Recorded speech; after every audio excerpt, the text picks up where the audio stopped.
Molt bé, bon dia, Església. Buen día, gracias. Pues una bendición volver a abrir juntos la palabra en esta mañana y continuamos en una serie de sermones a través del Evangelio de Marcos y hoy ya llegamos a una parte crucial donde vamos a entrar en la última semana, ¿verdad?, antes de la cruz, lo que conocemos como la semana de la Pasión de Jesús. Y el pasaje que hoy nos ocupa, que se encuentra en Marcos capítulo 11, los versos del 1 al 11, es ese texto que popularmente se conoce como la entrada triunfal, ¿no? A veces se le llama Domingo de Ramos también, ¿no? Y hoy vamos, aunque no estamos en esa época del año, ¿verdad?, pero no es necesario que sea así para meditar en las verdades que son permanentes en este texto. Y vamos a estar meditando juntos en esta porción de este Evangelio de Marcos. Marcos capítulo 11, versos del 1 al 11, el título del mensaje en esta mañana es El Rey Inesperado. Y vamos a empezar haciendo la lectura de este texto. Dice así, Marcos 11. Cuando se acercaban a Jerusalén, junto a Betfagé y a Betania, frente al monte de los Olivos, Jesús envió 2 de sus discípulos y les dijo: Id a la aldea que está enfrente de vosotros, y luego que entréis en ella, hallaréis un pollino atado, en el cual ningún hombre ha montado. Desatadlo y traedlo. Y si alguien os dijere: ¿por qué hacéis eso?, decid que el Señor lo necesita y que luego lo devolverá. Fueron y hallaron el pollino atado afuera de la puerta, en el recodo del camino, y lo desataron. Y uno de los que estaban allí les dijeron: ¿qué hacéis desatando el pollino? Ellos entonces les dijeron como Jesús había mandado, y los dejaron. Y trajeron el pollino a Jesús, y echaron sobre él sus mantos, y se sentó sobre él. También muchos tendían sus mantos por el camino, y otros cortaban ramas de los árboles, y las tendían por el camino. Y los que iban delante, y los que venían detrás, daban voces, diciendo: Hosana, bendito el que viene en el nombre del Señor. Bendito el reino de nuestro padre David que viene. Hosana en las alturas. Y entró Jesús en Jerusalén, y en el templo, y habiendo mirado alrededor todas las cosas, como ya anochecía, se fue a Betania con los 12. Amén. Esta es la palabra de Dios. Un rey inesperado. En este mes hemos sido testigos de un suceso nunca visto, por lo menos yo no lo recuerdo, en nuestro país, y es como una comitiva de altos mandatarios, dignatarios, encabezada por el mismo rey del país, acompañada por el presidente del gobierno y por un comité de líderes políticos, entraba en un pueblo y eran recibidos con insultos, con violencia, con rechazo. En el trasfondo de ese suceso está, por supuesto, la tragedia que invadió a esa población junto a muchas otras alrededor a través o debido a la Dana, ¿verdad?, en Valencia. Sin duda esa era una visita inesperada. Algunos han dicho incluso que inapropiada para el momento en el que se dio, ¿no? Y la multitud reacciona como lo hizo debido a las expectativas no cumplidas de parte de sus líderes. Bueno, hoy no estamos aquí para analizar, ¿verdad?, la actualidad de este hecho, pero sí que vemos en el pasaje de hoy cómo nos presenta también una entrada de dignatarios, una entrada real a la ciudad de Jerusalén. Y a diferencia de la anterior, esta fue una entrada muy esperada, una entrada que había sido profetizada incluso siglos antes y era muy esperada por el pueblo, aunque las expectativas populares que se ponían sobre el rey no serían exactamente las cumplidas. Así que podríamos decir que este relato nos presenta, o quizá podríamos titular a este mensaje, un título un poco más largo, algo así como la entrada esperada de un rey inesperado. Eso es lo que tenemos aquí. La importancia de este relato es conocido, como decía antes, como la entrada triunfal de Jesús. Es evidente por ser uno de los hechos que se narran en los 4 evangelios. Y esto nos tiene que llamar la atención. Es interesante ver que hasta aquí vemos a un Jesús que se pasó todo su ministerio sin ninguna intención de llamar la atención sobre sí. Pero cuando llega lo que llamamos la semana de pasión, que culminaría en ese viernes en la cruz, Jesús quiere que todos los focos estén pendientes de lo que va a suceder. Él quiere que toda la prensa de entonces se reúna y cubra esta noticia, que todas las multitudes le presten atención. Tanto es así que incluso en la entrada a la ciudad, como vemos, permite lo que antes no permitía, y es que el pueblo entero le aclame como el rey que ha llegado. como el rey Mesías. Y no vemos que Jesús se moleste con eso, ni haga como en otras ocasiones, se marche en secreto a un lugar en desierto para que pues, no le encuentren, ¿no? Ahora, la pregunta es, ¿será este el rey? ¿Será este el libertador que esperaban? Hoy vamos a ver que Jesús, sin duda, es el verdadero rey en quien debemos confiar, a quien debemos reconocer en nuestra vida, pero también qué tipo de rey es y qué implicaciones para nosotros tiene reconocerle como tal. Y así me gustaría que viésemos este episodio en tres apartados. Primero vamos a hablar de la autoridad del rey, versos del 1 al 7. En segundo lugar, el reconocimiento del rey, versos del 8 al 10. Y por último, la evaluación del rey, verso 11. La autoridad del rey, el reconocimiento del rey y la evaluación del rey. Vamos con el primer apartado, la autoridad del rey. Vemos aquí que Jesús demuestra en este episodio su autoridad por lo menos en dos formas. Él muestra su autoridad en su forma de conocer la escena que tiene por delante, ¿no? Si ves ahí en el verso 1, dice que se acercaban a Jerusalén. Hace ya, ¿no?, unas pocas jornadas que Jesús había emprendido este viaje a Jerusalén y les había anunciado ya a sus discípulos lo que le esperaba en esa ciudad, ¿verdad? Rechazo, maltrato, la muerte y al tercer día resucitar. Marcos, en el capítulo 10, verso 32, que ya lo vimos hace unas semanas atrás, dice que Jesús iba delante y ellos se asombraron y le seguían con miedo. Ellos no estaban muy convencidos de que los planes fuesen a salir bien. Ellos no eran, podríamos decir, conscientes de qué tipo de rey era el que iba delante de ellos. Y esto, quizás estarás de acuerdo conmigo en que también nos puede suceder a nosotros, ¿verdad? Cuando vivimos con miedo por el futuro, por las situaciones que se nos van a presentar, por las decisiones que vamos a tener que tomar. Y lo vivimos con miedo. Realmente no sabemos qué tipo de rey es el que va delante de nosotros. Y es el que nos encabeza. Entonces Jesús hizo algo sorprendente, pero que tiene sentido. Ahí en los versos del 1 al 3 dice que Jesús envía a 2 de sus discípulos y les dijo: id a la aldea que está enfrente de vosotros, y luego que entréis en ella, hallaréis un pollino, esto es un burro pequeño, atado, en el cual ningún hombre ha montado. Desatadlo y traedlo. Tú imagínate la cara de los discípulos. ¿Con qué morro? Voy a ir yo a una casa de alguien, a una masía aquí, y voy a desatar al burro y me lo llevo sin más. Ahora Jesús, se adelanta a ellos y les dice: si alguien os dice, ¿por qué hacéis eso? Sería bastante lógico, ¿no? Decid que el Señor lo necesita y que luego lo devolverá. Ahora, para un momento aquí, a mí lo más increíble de todo esto, lo que me parece más increíble es que dice que los discípulos, verso 4, simplemente fueron. Fueron. Vemos continuamente, ¿no?, a medida que vamos avanzando en este evangelio, los claros y oscuros de estos discípulos. Y eso pasa también en cada uno de nosotros, ¿no?, en la vida de cualquier cristiano. Estos discípulos que se presentan tan desconfiados de Jesús en tantas ocasiones, y aquí simplemente obedecen.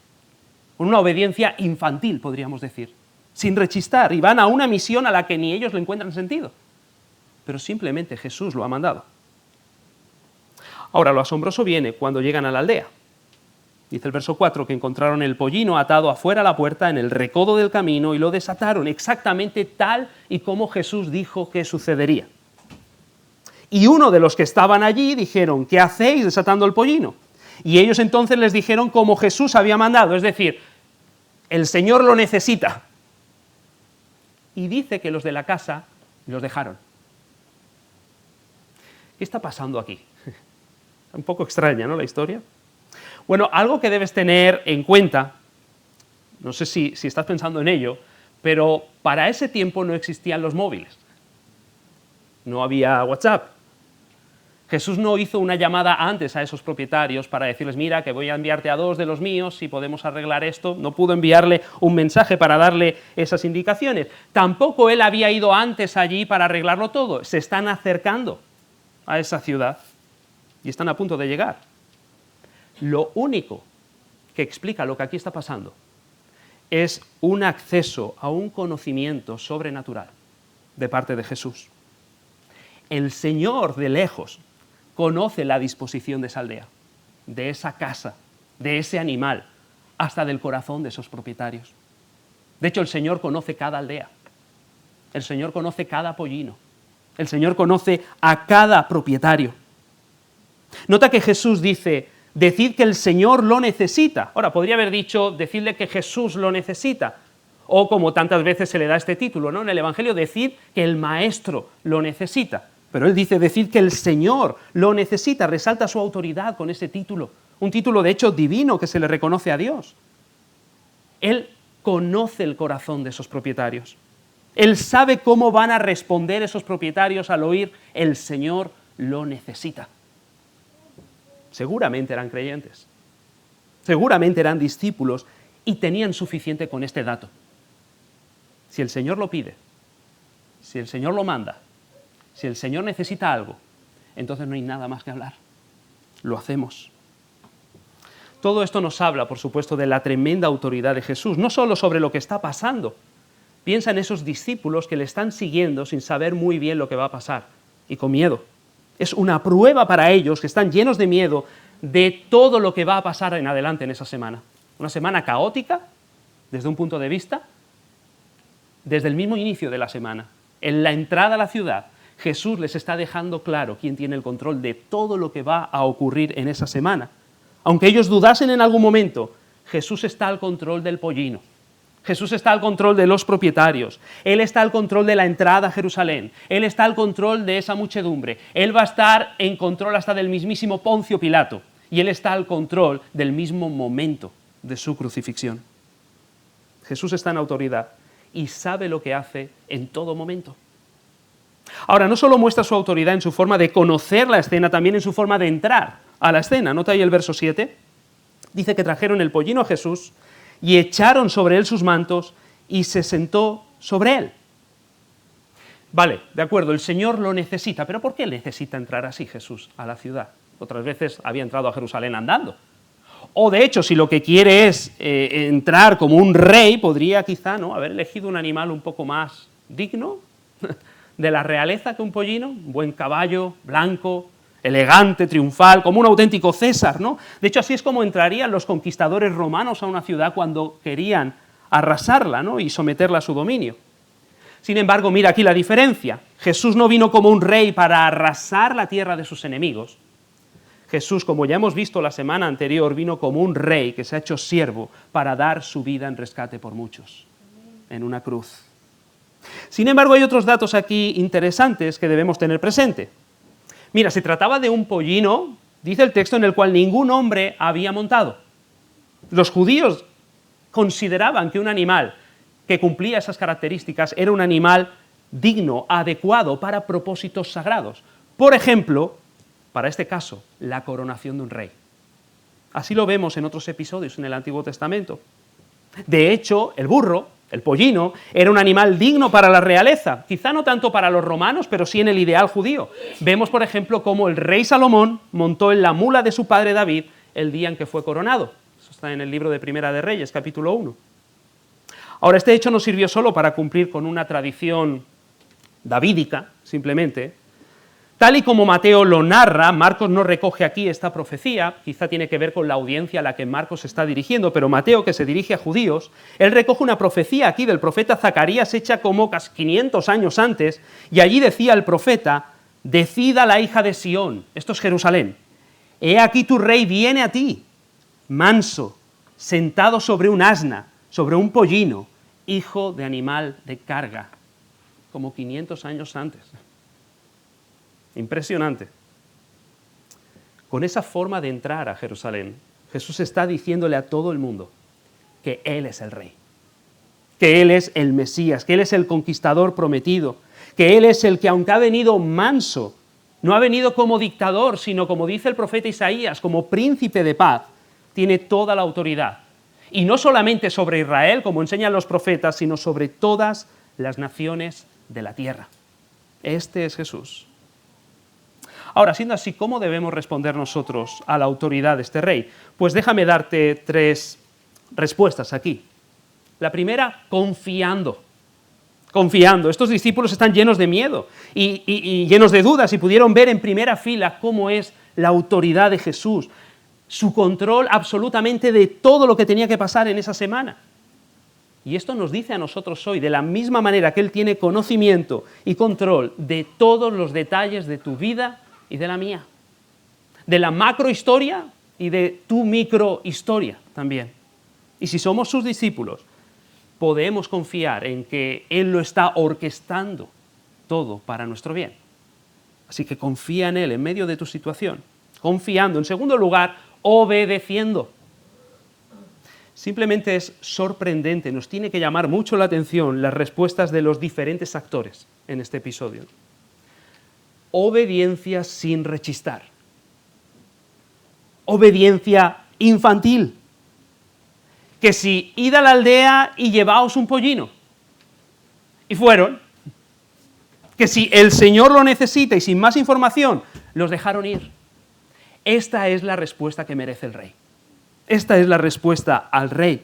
Ojalá nosotros, ¿verdad?, tampoco necesitásemos más información, más datos para obedecer a Jesús. Que si el Señor lo necesita, que si el Señor ha dicho, y sin más, enseguida respondemos. Así que confiando, obedeciendo, en tercer lugar, debemos responder a su autoridad sirviendo. Para un momento en esta cláusula, que no se nos pase por alto. El Señor lo necesita.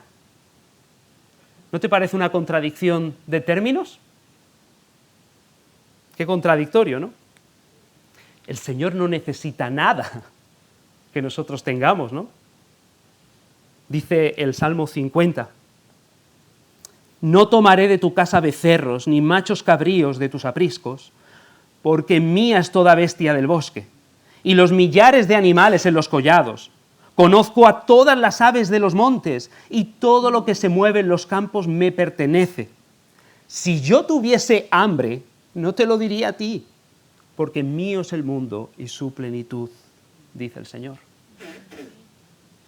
Sin embargo, en Jesús estamos viendo a Dios encarnado viniendo en necesidad. Dios encarnado viniendo en necesidad.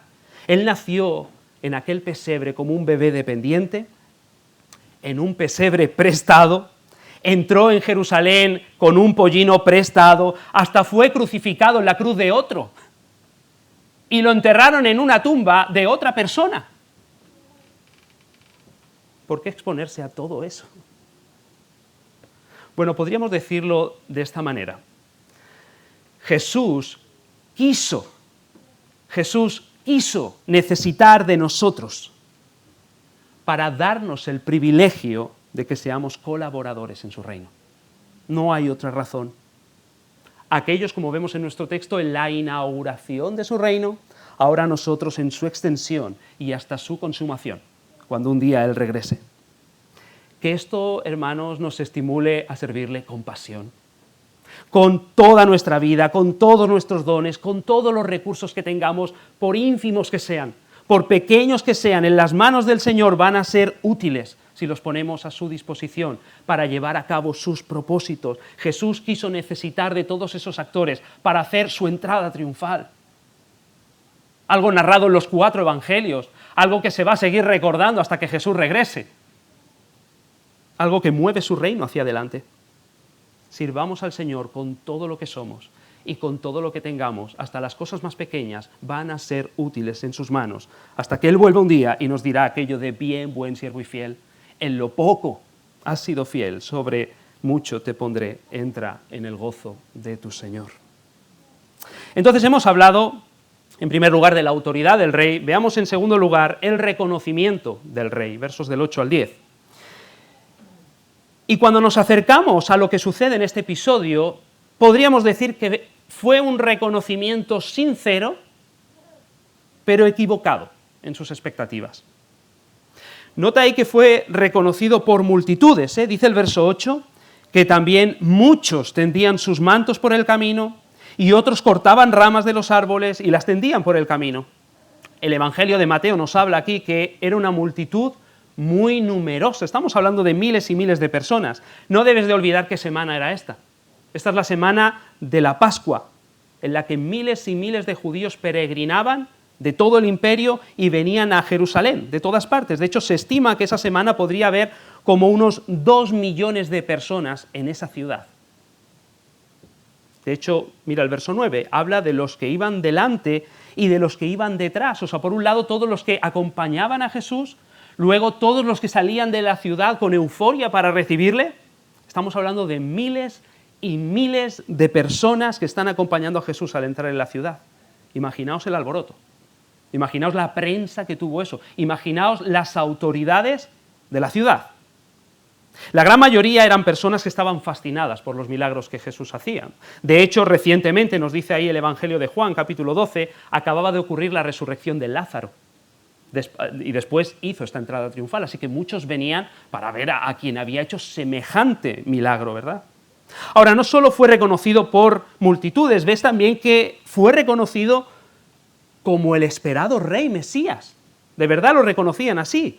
Mira, por un lado encontramos que muchos le tendían sus mantos por el camino, dice ahí el verso 8. Esto es un símbolo que lo encontramos también en el Antiguo Testamento. En el segundo libro de Reyes, capítulo 9, cuando fue la investidura, la coronación del rey de Israel, Jehú.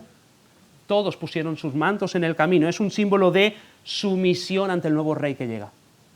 Por otro lado, dice que otros cortaban ramas de los árboles, las tendían por el camino a su paso. Este gesto es una señal de alegría, de tributo, de reconocimiento al nuevo rey que viene, dando por hecho la victoria. Va a traer la victoria tan esperada. Y todos estos formaban como una gran procesión que rodeaba a Jesús, y mientras cantaban a viva voz, a pleno pulmón, cantaban salmos. De hecho, cantaban el salmo que acabamos de leer, el Salmo 118.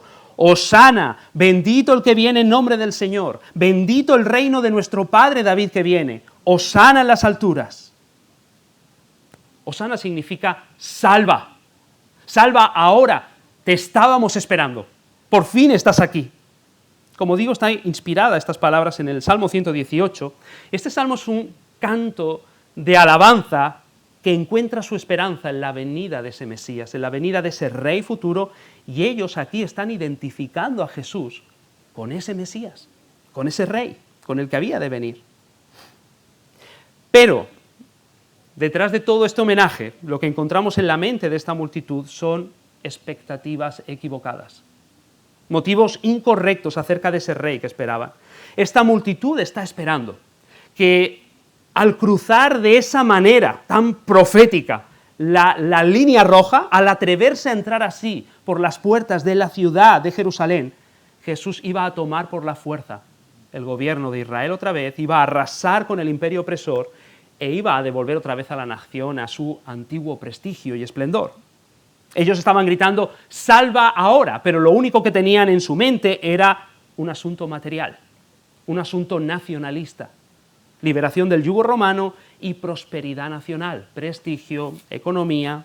Están esperando al rey conquistador, pero ellos se olvidan, como diría el profeta Isaías también, del siervo sufriente, que primero tiene que remediar el asunto más importante, que es el del corazón, el asunto del pecado.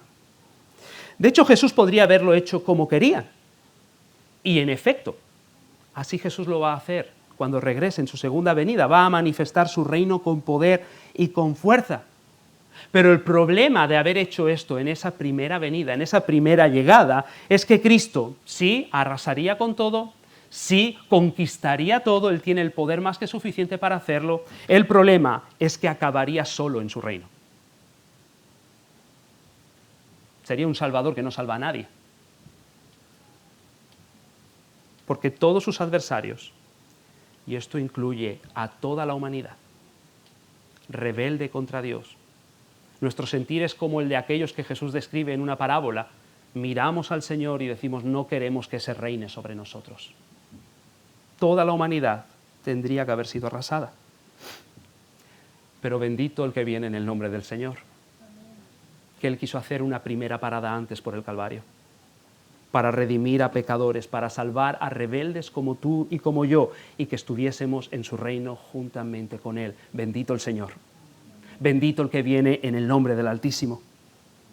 Por supuesto, cuando comenzaron estos judíos, ¿no?, a darse cuenta de que no está cumpliendo las expectativas, sino que todo lo contrario, esa semana Él se dedica a ir al templo, atender cuestiones espirituales y religiosas, a purificar el templo, como veremos, a denunciar la corrupción, la hipocresía religiosa de la gente.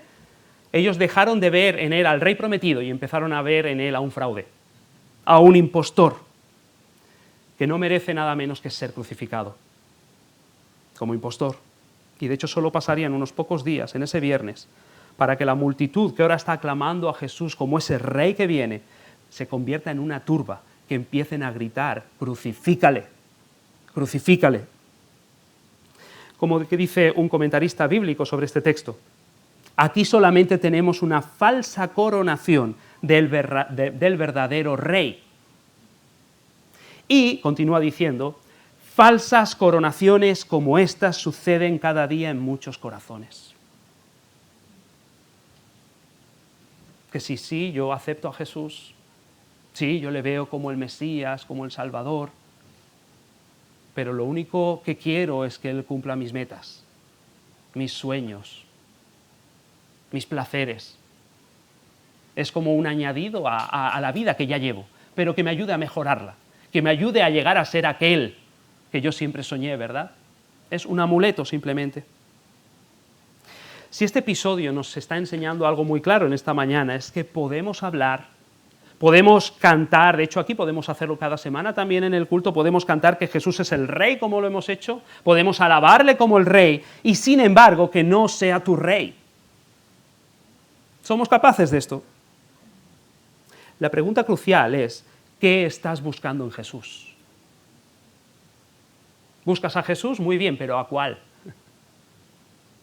¿Al Jesús de tu imaginación, al Jesús de la cultura o al Jesús de las Escrituras? ¿Con qué expectativas te acercas a Él? Quizá como alguien que va a ayudarte a conseguir tus metas, a cumplir tus sueños. Si esas son tus expectativas, entonces vas a seguir el mismo proceso, la misma escalera en descenso que las personas de este episodio. Primero confusión, después decepción, finalmente rechazo. Jesús no vino a satisfacer nuestras ambiciones egoístas, sino a liberarnos de nuestro verdadero problema, que es la esclavitud al pecado, y sentarse para nuestra libertad, para nuestra paz, para nuestro bien, sentarse en el trono de nuestro corazón como Rey. ¿Qué buscas en Jesús? Que sea un reconocimiento, pero que sea sincero, y que sea un reconocimiento consecuente también con su identidad y con su propósito.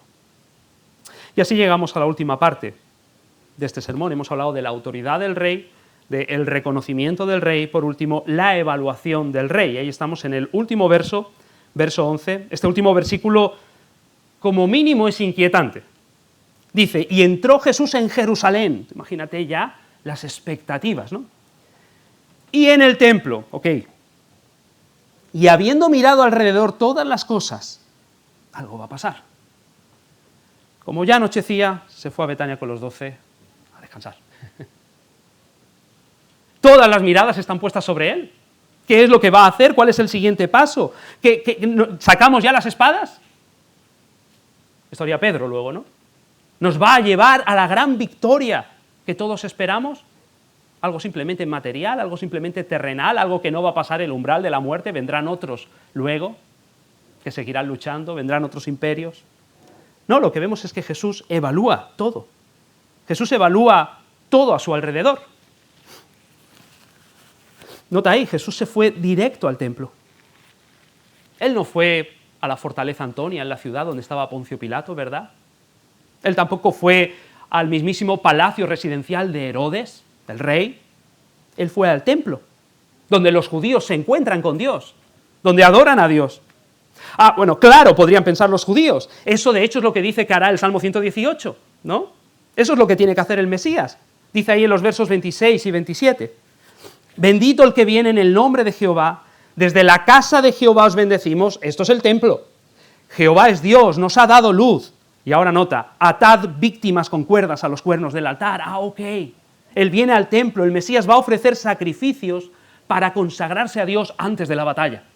De hecho, eso es lo que dice el Salmo 20 también, hablando de cómo el ungido, ese rey, presenta ofrendas en el templo antes de luchar.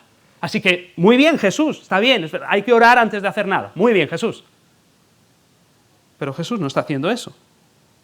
Simplemente llega al templo y mira alrededor, dice todas las cosas, está evaluando, y por lo que va a suceder en las siguientes horas, sabemos que algo de lo que ve no le gusta. Algo no debería estar como está.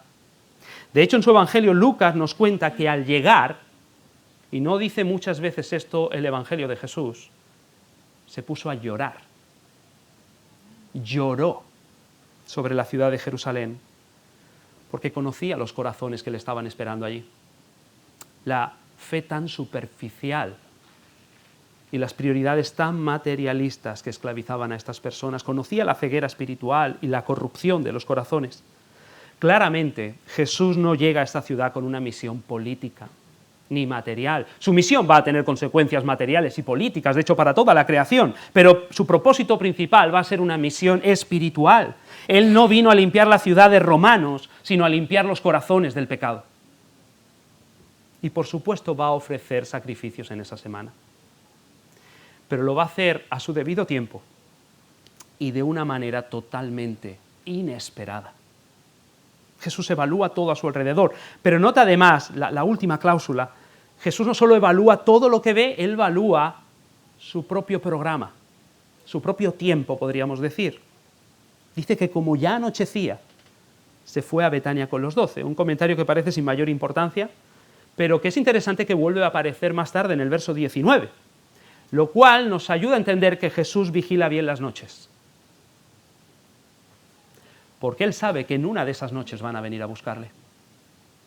Es por eso que él se iba a un lugar seguro, porque su tiempo, su agenda, su programa que él tenía en mente, y todo bajo su control, como decíamos en el primer apartado, todavía no ha llegado. De hecho, en su Evangelio, Lucas, capítulo 22, nos dice que cuando él quiso, entonces se expuso. Y en aquella noche del jueves, él se fue al jardín de Getsemaní, Lucas dice, como solía, donde sabe que le pueden encontrar perfectamente. Judas había salido antes y sabe que Jesús solía ir a ese jardín para orar y reunirse con ellos, así que se expuso totalmente a que en ese día le detuviesen. Todos podían encontrarle. Y esto nos está enseñando que Jesús sigue la agenda de su Padre con exactitud. Y de hecho, él va a hacer coincidir su muerte en el mismo viernes, a las 3 de la tarde, justo cuando miles y miles de corderos serían sacrificados por la Pascua, en recuerdo de la liberación de Israel. De esta manera Jesús se va a presentar como nuestra Pascua, nuestra verdadera Pascua, el que nos libera de la peor esclavitud, que es la esclavitud al pecado y sus efectos, la muerte eterna. Él va a ofrecer sacrificios delante de Dios para rescatar a su pueblo. Y lo va a hacer en su momento.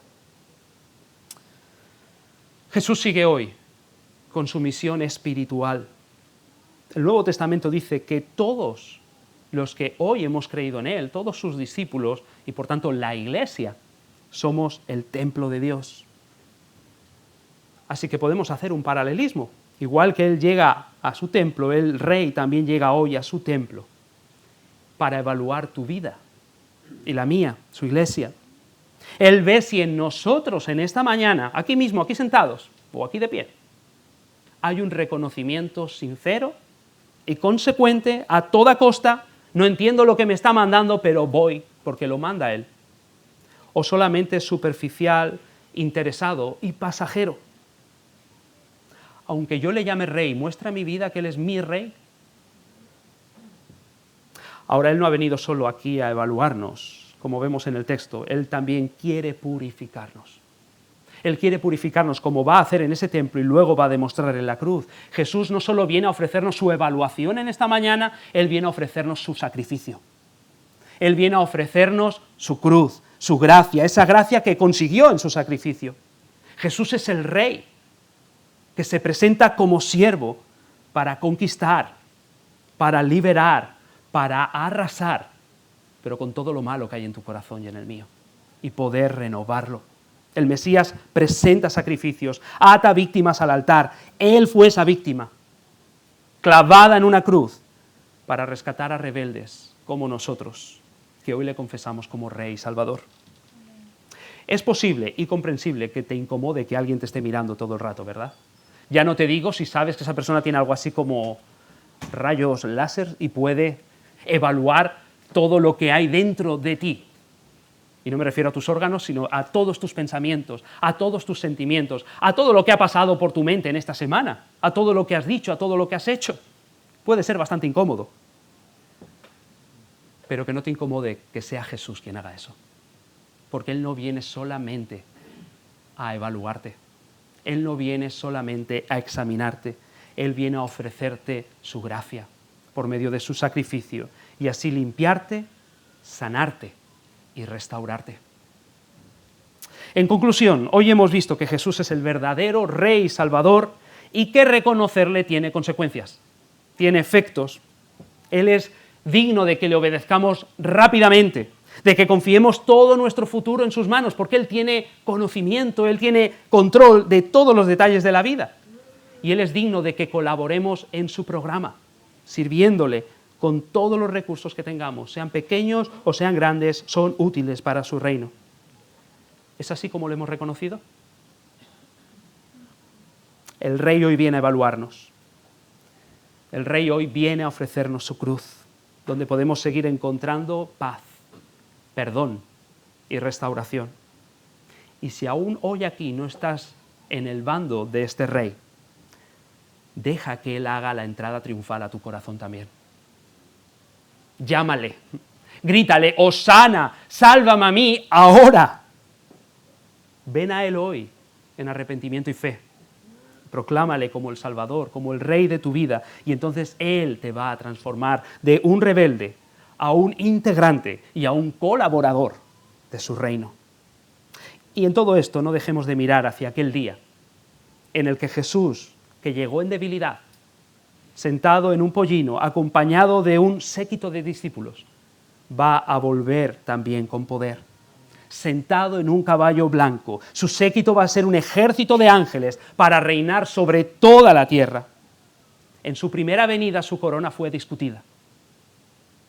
Su corona fue una de espinas. Su altar fue una cruz. En su segunda venida su corona va a ser mundialmente reconocida. Su cabeza va a estar coronada de multitud de diademas y su altar es el trono de Dios que domina sobre todas las naciones. Él es el Rey que quiso venir en necesidad para servirnos, pero que pronto va a volver con poder para reinar. Y todos sus discípulos, todos sus fieles, todos sus súbditos que hoy formamos parte y colaboramos con su reino, formaremos parte de ese día también y reinaremos juntamente con Él. Así que digamos nosotros también hoy, Hosana, salva Señor, ven pronto Señor Jesús, ven pronto. Amén. Vamos a orar.